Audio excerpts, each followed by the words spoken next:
Good morning দর্শক বন্ধুরা, তোমরা দেখতে পাচ্ছ ক্রেজি জয়ন্ত ব্লগস। এখন ভোর 5টা বাজে। আমার সকাল সকাল উঠতে মন চায় না বন্ধুরা, তাও বাবা আমাকে তুলে দিল। আমি তো জানি না বাবা কেন এত সকাল সকাল আমাকে তুলে দিল, তো বলতেছে চাঁদা মেরে তা তাড়াতাড়ি ব্রাশ করে নিলাম।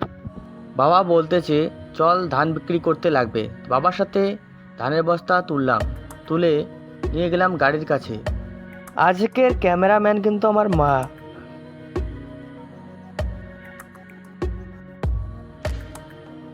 এত কষ্টে তুলে এনে এখন গাড়িতে তুলে এখন বাবা বলতেছে বাবাও নাকি বাজারে যাবে। তা আমি ভাবলাম এইভাবে কিভাবে যাব, তিনজন তিনজন বলতে বস্তাটা বাবা আর আমি গাইজ। তো বাবাকে বললাম ঠিক আছে চলো। কোনো রকমে বাবার সাথে গাড়িতে উঠে আমরা চললাম চান্দামারি মুখে ধান বিক্রি করার জন্য।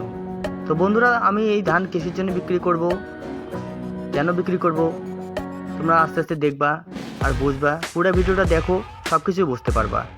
তো গাইস, আমার এই ভিডিওটা যদি ভালো লাগে আর যদি এই চ্যানেলে নতুন হয়ে থাকো তাহলে লাইক কমেন্ট শেয়ার।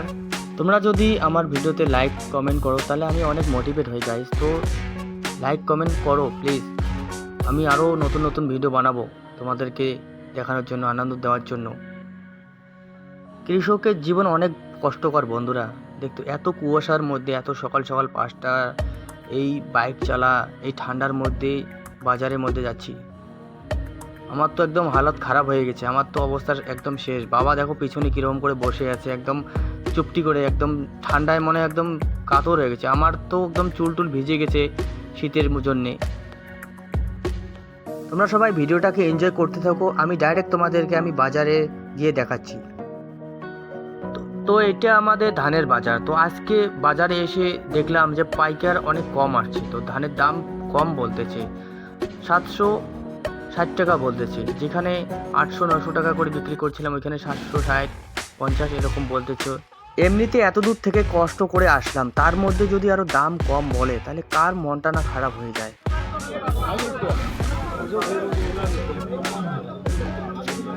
কত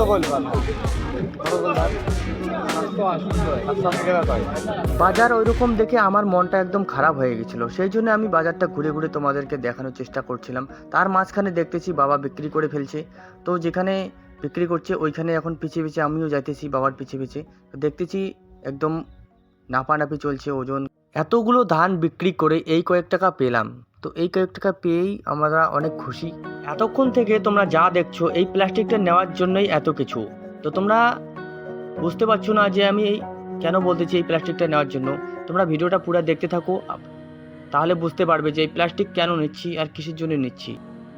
তো এই গাইস, তোমরা বাজারে যে এতগুলো প্লাস্টিক দেখলে, তোমরা তো বাজারে যে প্লাস্টিকগুলো দেখলে ওই প্লাস্টিকগুলো আমি কেন নিলাম আর কিসের জন্য নিলাম ধান বিক্রি করে। তো আজকে ওইটাই তোমাদেরকে আমি দেখাবো। আমরা ওই প্লাস্টিকগুলো নিয়েছি ধানের বীজ ফেলানোর জন্য। এই যে সামনে যে ধান গাড়বো, ঠিক আছে, চায়না ধান, তো ওই ধানগুলা গাড়ানোর জন্য তো আমাদের কাছে টাকা ছিল না, সেই জন্য ধান বিক্রি করে ওই টাকায় প্লাস্টিক নিলাম। ধানটাকে যখন বীজটা ফেলি ওইখানে, তারপরে উপরে যে প্লাস্টিকটা ঢেকে দেবো ওটার জন্যে ওই প্লাস্টিকটা আমার, ঠিক আছে। তোমাদেরকে আমি দেখাচ্ছি যে ওই ধানের বীজগুলো। গাইস, এই দেখতে পাচ্ছ এগুলো হচ্ছে ধানের বীজ, ঠিক আছে। তো এই ধানের বীজগুলা, এগুলো যে ধানের বীজগুলো এগুলো ফেলবো, ফেলার পরে ধানের বীজের উপরে মাটি দিতে লাগবে। মাটি দেওয়ার পরে তারপরে প্লাস্টিক দিয়ে ঢেকে দেবো।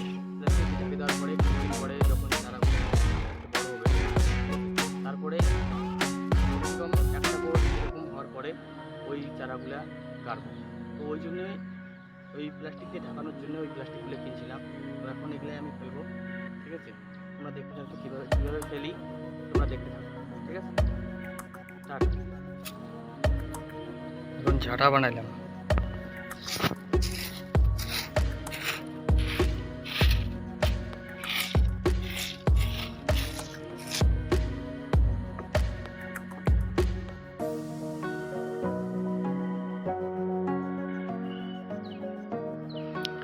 এখন ধানের বীজ ফেলানো হচ্ছে।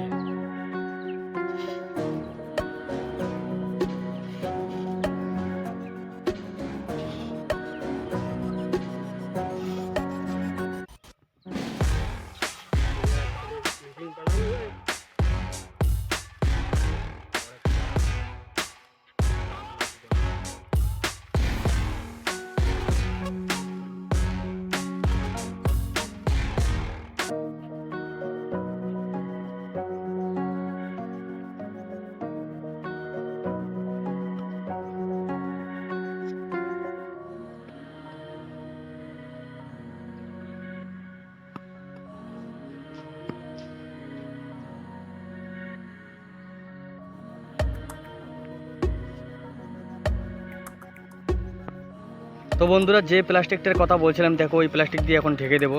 মাটি দেওয়া হয়ে গেছে, এখন ঢেকে দেবো। দেখো অনেক লম্বা, একদম এই মাথা থেকে ও মাথা, দেখতে পাচ্ছ।